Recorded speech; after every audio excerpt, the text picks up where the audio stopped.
कैलाश पर्वत एक ऐसा स्थान जो रहस्यों से भरा हुआ है। यह पर्वत जितना ऊंचा, इसकी सच्चाई उससे भी कहीं ज्यादा गहरी। दुनिया का एकमात्र पहाड़ जिसके अंदर ऐसे अनसुलझे रहस्य हैं जो हमारी सोच और विज्ञान की सीमाओं को तोड़ देते हैं। 2001 चीन सरकार ने कैलाश पर कुछ ऐसा देखा जिसके बाद उन्होंने कैलाश पर चढ़ने पर प्रतिबंध लगा दिया। दुनिया का सबसे ऊंचा पहाड़ माउंट एवरेस्ट, जिसकी ऊंचाई 8,848 मीटर है, उस पर आज तक 7,000 से ज्यादा लोगों ने चढ़ाई की है। वहीं कैलाश पर्वत, जिसकी ऊंचाई मात्र 6,638 मीटर है, फिर भी आज तक उस पर कोई नहीं चढ़ पाया सिवाय एक आदमी के। तो आखिर ऐसा क्या है कैलाश में जो लोगों को इस पर चढ़ने से रोकता है?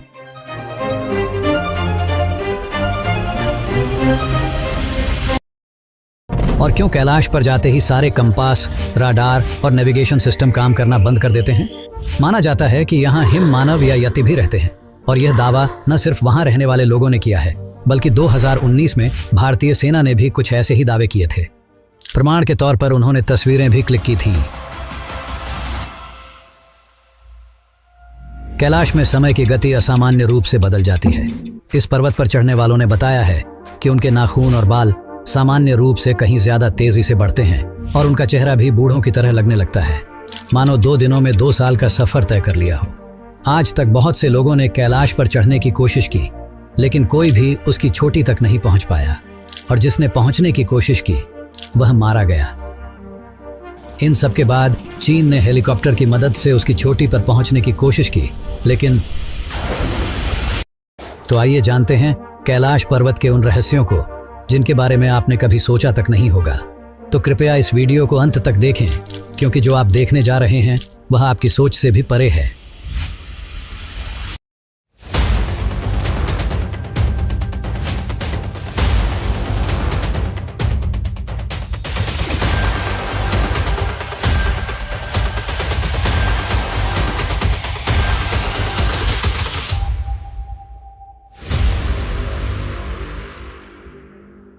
उन्नीस 1962 में भारत और चीन के बीच का सीमा विवाद इतना ज्यादा बढ़ गया कि यह एक भयंकर युद्ध में बदल गया, जिसमें भारत को भारी नुकसान उठाना पड़ा।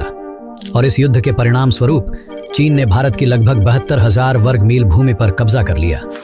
तब से कैलाश पर्वत चाइना ऑक्यूपाइड तिब्बतियन रीजन के अंदर आता है, जो कि भारतीय सीमा से लगभग 100 किलोमीटर दूर है। यह पर्वत हिंदू, बौद्ध और जैन तीनों धर्मों के लोगों के लिए आस्था का प्रतीक है। 1991 में चीन और जापान के कुछ वैज्ञानिकों ने मिलकर कैलाश पर चढ़ने की योजना बनाई। बहुत दिनों तक रिसर्च करने के बाद एक दिन साफ मौसम देखकर उन्होंने ऊपर चढ़ना शुरू किया। कुछ दूर ऊपर चढ़ने के बाद एक भयानक एवलांच ने उनका रास्ता रोक दिया। फिर बर्फबारी होने लगी और मौसम अचानक ही बदलने लगा, जिसके कारण उनके 19 वैज्ञानिकों की चढ़ाई के दौरान ही मौत हो गई। इसके बाद और भी कई ऐसे हादसे हुए जहां लोगों ने कैलाश पर चढ़ने की कोशिश की और मारे गए, और जो जिंदा बचकर आ भी जाते थे वे कुछ बता नहीं पाते थे, और 2 सालों के अंदर ही उनकी मौत हो जाती थी। चीन को भरोसा था कि कैलाश पर्वत पर कुछ तो रहस्य है। इन हादसों के बावजूद भी चीन ने हार नहीं मानी और अब वे हेलीकॉप्टर लेकर कैलाश पर चढ़ने लगे। जब वे थोड़ी ऊंचाई पर पहुंचे तो जो नज़ारा देखा वह काफ़ी खूबसूरत था, लेकिन फिर अचानक मौसम खराब होने लगा। बिजली इस तरह चमकने लगी मानो हेलीकॉप्टर को जाने से रोक रही हो। ऑक्सीजन सिलेंडर होने के बावजूद उन्हें सांस लेने में तकलीफ होने लगी, पर उन्होंने हार नहीं मानी और ऊपर की ओर बढ़ने लगे। पर कुछ ही देर बाद हेलीकॉप्टर के नेविगेशन, कंपास और राडार सिस्टम ने भी काम करना बंद कर दिया। धीरे धीरे हेलीकॉप्टर के सारे पार्ट्स बंद हो रहे थे। हेलीकॉप्टर क्रैश होने की कगार पर था, जिसके बाद उनकी हिम्मत टूट गई और वे वापस लौट आए। चीन के कैलाश पर चढ़ने में असफल होने के बाद 2 रूसी, 1 ब्रिटिश और 1 अमेरिकी पर्वतारोही ने कैलाश पर चढ़ने की परमिशन ली। इन पर्वतारोहियों ने कई बड़े बड़े पहाड़ों पर फतह हासिल की थी। सभी को लगा कि वे कैलाश पर भी चढ़ जाएंगे, पर फिर 1 हफ्ते तक उनका कुछ पता नहीं चला, और लगभग 10 दिन बाद जब वे वापस लौटे तो जो नज़ारा देखने को मिला वह काफ़ी चौंकाने वाला था। उनके बाल बड़े बड़े और चेहरे पर झुर्रियाँ थीं, मानो उन्होंने 10 दिनों में 10 सालों का सफ़र तय कर लिया हो। और फिर कुछ दिनों बाद एक अजीब स्थिति के चलते सभी की मौत हो गई। तो आखिर ऐसा क्या है कैलाश में जो लोगों को यहाँ जाने से रोकता है? वैज्ञानिक आज तक इस सवाल का जवाब नहीं खोज पाए, पर पुराणों के अनुसार यह एक पवित्र स्थल है जिसकी रक्षा स्वयं भगवान शिव करते हैं। कुछ मान्यताओं के अनुसार यहाँ 7 चिरंजीवी और सप्तऋषियों के साथ ही महाघोरियों की शक्तियाँ भी हैं जो लोगों को कैलाश पर चढ़ने से रोकती हैं, और कैलाश पर चढ़ने वाले सभी लोगों ने इन अलौकिक शक्तियों को महसूस किया है। 1999 में रूसी विशेषज्ञ अर्नस्ट मुल्दाशेव अपनी एक टीम के साथ कैलाश पहुंचे। उनकी टीम में भूवैज्ञानिक और इतिहासकार भी शामिल थे। उन्होंने कई महीनों तक कैलाश के नीचे और आसपास शोध किया और अपनी पुस्तक where do we come from में एक चौंकाने वाला दावा किया। वे बताते हैं कि कैलाश कोई साधारण पर्वत नहीं बल्कि एक मानव निर्मित पिरामिड, मैन मेड पिरामिड है जो अंदर से खोखला है। उनके अनुसार कैलाश को सदियों पहले मनुष्यों द्वारा बनाया गया था। वे बताते हैं कि रात में कई बार उन्हें और उनकी टीम को कैलाश के अंदर से अजीबोगरीब आवाज़ें सुनाई दी, मानो उसके भीतर कोई रह रहा हो। अर्नस्ट मुल्दाशेव की इस वर्णन से मेल खाती बात हमें हिंदू और बौद्ध ग्रंथों में भी मिलती है। इन ग्रंथों के अनुसार कैलाश के नीचे एक भव्य नगरी बसी हुई है जहाँ के लोग हजारों वर्षों से जीवित हैं। इस नगरी का नाम है शंभल या शंभला। कैलाश पर्वत पर चढ़ने वालों का दावा है कि उन्होंने बर्फ पर 3 से 4 फीट लंबे विशाल फुटप्रिंट्स देखे हैं। केवल स्थानीय लोग ही नहीं बल्कि इंडियन आर्मी ने भी ऐसे पद चिन्ह देखने का दावा किया है। 2019 में इन दावों के प्रमाण के लिए तस्वीरें और वीडियो भी बनाए गए थे। ये पद चिन्ह किसी और के नहीं बल्कि यति के माने जाते हैं, जिसे हिम मानव भी कहा जाता है। देखने वालों के अनुसार यति आधा भालू और आधा बंदर जैसा दिखता है और इसकी ऊंचाई 12 से 14 फीट होती है। यहाँ के स्थानीय लोगों ने भी इसे कई बार देखने का उल्लेख किया है और इसे देखना अशुभ माना जाता है। इसी कारण इसके बारे में ज़्यादा चर्चा नहीं की जाती।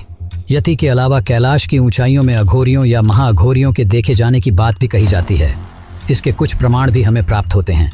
लेखक मयूर कालबाग अपनी किताब अघोरी दी अनटोल्ड स्टोरी में बताते हैं कि अघोरी साधक 150 से 200 वर्षों तक जीवित रह सकते हैं। माना जाता है कि यहाँ महाअघोरी भी रहते हैं जिनकी आयु 4000 से 5000 वर्ष तक हो सकती है। ये अघोरी यहाँ रहकर हजारों वर्षों तक साधना करते हैं। माना जाता है कि कैलाश धरती का केंद्र है, जिसे सेंटर ऑफ द अर्थ या एक्सिस मुंडी भी कहा जाता है। यहाँ चुंबकीय बल यानी कि मैग्नेटिक फोर्स इतना अधिक है कि इस पर्वत के पास जाते ही सभी कंपास, रडार और नेविगेशन सिस्टम काम करना बंद कर देते हैं। कैलाश में एक और अजीब बात यह है कि यहाँ कई बार ओम और डमरू की ध्वनि सुनाई देती है। इसके तर्क में वैज्ञानिकों का कहना है कि बर्फ के गिरने और हवाओं के टकराने से ये आवाज़ें उत्पन्न होती हैं। पर सवाल ये है कि दुनिया में और भी कई बर्फीले पर्वत हैं, फिर केवल कैलाश पर ही ये ध्वनियाँ क्यों सुनाई देती हैं, जिसका विज्ञान के पास कोई जवाब नहीं है। ज़रूरी नहीं कि जो हमारी समझ से परे हो वह असत्य हो, क्योंकि ओम की ध्वनि पूरे ब्रह्मांड में विद्यमान है।